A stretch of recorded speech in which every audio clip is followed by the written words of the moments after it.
Полесен транзит, увоз и извоз на земјоделски производи меѓу Македонија и Црна Гора. Денеска министерот за земјоделство Димовски со неговиот црногорски колега Милошевиќ потпиша спогодба за фитосанитарна соработка.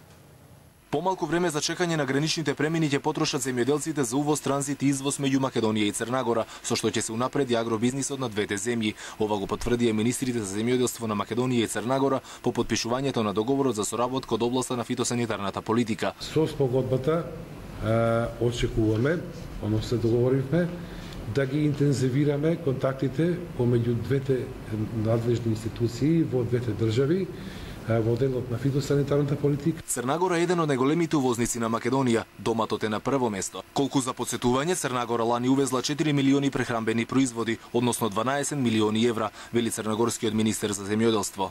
Сигурен сам да ćemo na ovaj način uspjeti da unaprijedimo tu saradnju, da olakšamo protok roba i istovremeno da smanjimo zadržavanje tih roba kroz obostrane kontrole na granici. Спогодбата важи 5 години и се продолжува за натамошни едногодишни периоди, се додека една од страните не ја откаже во пишана форма најмалку 6 месеци пред престанување на важењето. Македонија неодамна потпиша спогодба за фитосанитарна соработка и со Србија.